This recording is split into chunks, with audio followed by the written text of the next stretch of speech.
আজকে কিন্তু আমি সোয়াবিন দিয়ে একটা নতুন রেসিপি নিয়ে তোমাদের কাছে চলে এসেছি। তোমরা কিন্তু সেটা সোয়াবিনগুলো দেখেই বুঝতে পেরে গেছো। তো সোয়াবিন দিয়ে আজকে আমি এমন একটা রেসিপি বানাবো যেটা মাংসের স্বাদকেও কিন্তু হার মানাবে।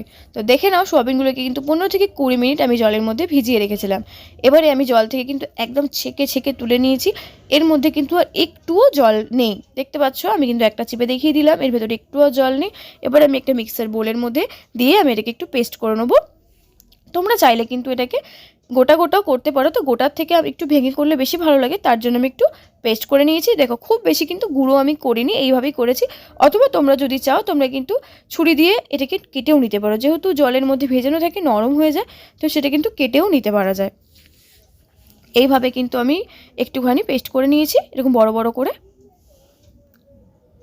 দেখে নাও এরকম করে। এবারে আমি দিয়ে দেবো এর মধ্যে ঝালের পরিমাণ অনুযায়ী কাঁচা লঙ্কার কুচি, আর দিচ্ছি পেঁয়াজের কুচি। পেঁয়াজ কুচিটা একটু বেশি পরিমাণে ব্যবহার করবে, তাহলে কিন্তু খেতে ভালো লাগবে। পেঁয়াজ কুচি দিয়ে দিয়েছি। এবার দিয়ে দিচ্ছি আদা আর রসুনের পেস্ট।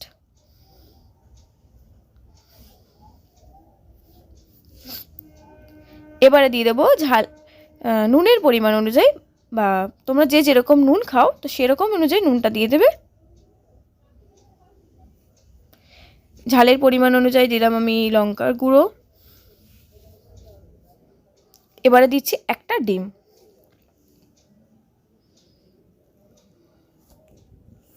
ডিমটাকে দেওয়া হয়ে গেলে এটাকে কিন্তু ভালো করে মিশিয়ে নিতে হবে। দিচ্ছি আমি এর মধ্যে ময়দা, 1 কাপ মতো ময়দা দিচ্ছি। তোমরা চাইলে এটা এক্ষেত্রে তোমরা বেসন দিয়েও করতে পারো, আমি এটাকে ময়দা দিয়ে বানাচ্ছি। অথবা তোমরা চাইলে কর্নফ্লাওয়ার দিয়েও করতে পারো। এটাকে ভালো করে আমি মিক্স করে নিচ্ছি। এর মধ্যে কিন্তু একটু জল দেওয়ার দরকার নেই, যেহেতু এর মধ্যে ডিম পড়ছে, তার জন্য জল দিলে কিন্তু খুব পাতলা হয়ে যাবে, তার জন্য আমি এর মধ্যে একটু আর জল দিইনি। এবার এটাকে ভালো করে কিন্তু মিশিয়ে নিতে হবে।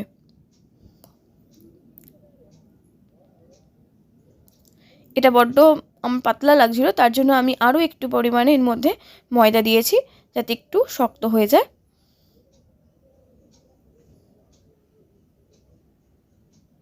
দেখো এইভাবে মেখে নিচ্ছে এটা ভালোভাবে। তোমরা যদি সোয়াবিনের এই রেসিপিটা বানাও তাহলে কিন্তু দেখবে সবাই খেতে ভীষণ পছন্দ করবে, আর বারবার রিকোয়েস্ট আসবে খাওয়ানোর জন্য। এবার এটাকে আমি গোল গোল করে সাইজ করে নিচ্ছি একটা। তোমরা চৌকো বা গোল যে যেরকম সাইজ পছন্দ করো, লম্বা সেরকমই করে নিতে পারো। আমি এখানে গোল গোল করে এরকম করে নিচ্ছি এইভাবে। বাড়িতে মাছ মাংস না থাকলে তোমরা যদি এইভাবে রান্না করো সোয়াবিন, তাহলে কিন্তু বুঝতেই পারবে না যে তোমরা এটা সোয়াবিন রান্না করেছো না মাংস রান্না করেছো। তো একবার প্লিজ ট্রাই করবে, নিজেরাই বুঝতে পারবে। আমি এইভাবেই প্রত্যেকটাকে গোল গোল করে নেব।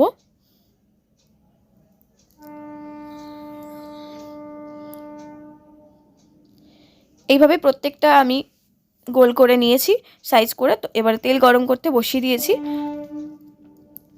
তেলটাকে কিন্তু বেশ ভালো করে গরম করে নিয়েছি। এবারে আমি প্রত্যেকটা যে গোল গোল সাইজের বড়ার আকারে করে নিয়েছিলাম সোয়াবিনগুলোকে, সেগুলোকে একটা একটা করে সাজিয়ে দিয়ে দিচ্ছি। আমার এর করার মধ্যে যতটা জায়গা আছে ততটা জায়গা কিন্তু দিয়ে দেবো একটু একটু করে। কিন্তু খেয়াল রাখবে যেন সবার থেকে সবাইকে একটু আলাদা আলাদা করে দেবে, একদম গায়ে গায়ে লাগলে কিন্তু একটার গায়ে একটা লেগে যাবে, তার জন্য একটু আলাদা করে দেবে। এবার দেখো, যেহেতু এটা একটু বড় বড় সাইজ হয়েছে, তার জন্য এটা কিন্তু বেশ গ্যাসের ফ্লেমটাকে একটু মিডিয়াম করে দিয়ে না এটাকে উল্টে পাল্টে ভাজবে, নাহলে ভিতরটা আবার কাঁচা থেকে যাবে। তার জন্য গ্যাসের ফ্লেমটাকে একটু মিডিয়াম করে দিয়ে এটাকে আমি ভেজে নিচ্ছি।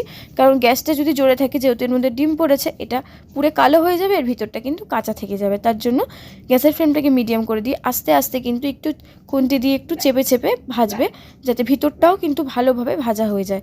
একদম মচমচ করবে, খেতেও ভালো লাগবে। এটা সন্ধ্যেবেলা বা সকালবেলা তোমরা স্ন্যাক্সে খেতে পারো, সন্ধ্যেবেলা চায়ের সাথে, অথবা সকালবেলা জলখাবারও খেতে পারো, বাচ্চাদেরকে তোমরা টিফিনেও দিতে পারো। এটাও কিন্তু খুব ভালো একটা হেলদি খাবারও, যেহেতু সোয়াবিন পড়ছে, ভীষণ ভালো। এর মধ্যে তোমরা কিছু সবজিও অ্যাড করতে পারো, গাজর, বিনস, এগুলো দিয়েও তোমরা কিন্তু এটা বানাতে পারো। চটপট কিন্তু স্ন্যাক্সে খেতে ইচ্ছা করলে বাড়িতে মাছ মাংস না থাকলে তোমরা কিন্তু এটা বানিয়ে ফেলতে পারো। দেখো আমার কিন্তু এই পকোড়াগুলো, সোয়াবিন পকোড়াগুলো একদম রেডি হয়ে গেছে। আমি এটাকে গরম গরম চায়ের সাথে একদম সার্ভ করে নেবো। রেসিপিটা কেমন লাগলো অবশ্যই কিন্তু আমাকে কমেন্ট করে জানাতে ভুলবে না। আর নতুন নতুন রেসিপি পাওয়ার জন্য আমার চ্যানেলকে সাবস্ক্রাইব করে দেবে। আমি একদম গরম গরম সোয়াবিন পকোড়া নিয়ে চলে এসেছি। তো দেখে নাও, ভেতরটা আমি দেখিয়ে দিচ্ছি খুলে কীরকম হয়েছে। একটুও কিন্তু কাঁচা নেই, আর একদম মাংসের স্বাদকে কিন্তু হার মানাবেই এটা। তো প্লিজ এটা বাড়িতে ট্রাই করো আর জানিয়ে দিও কীরকম হয়েছে। আজকের মতো এই পর্যন্তই, আবার নতুন কোনো রেসিপি নিয়ে অবশ্যই ফিরে আসবো। আর এটা কিন্তু আমি টেস্ট করেছি, দারুণ খেতে হয়েছে।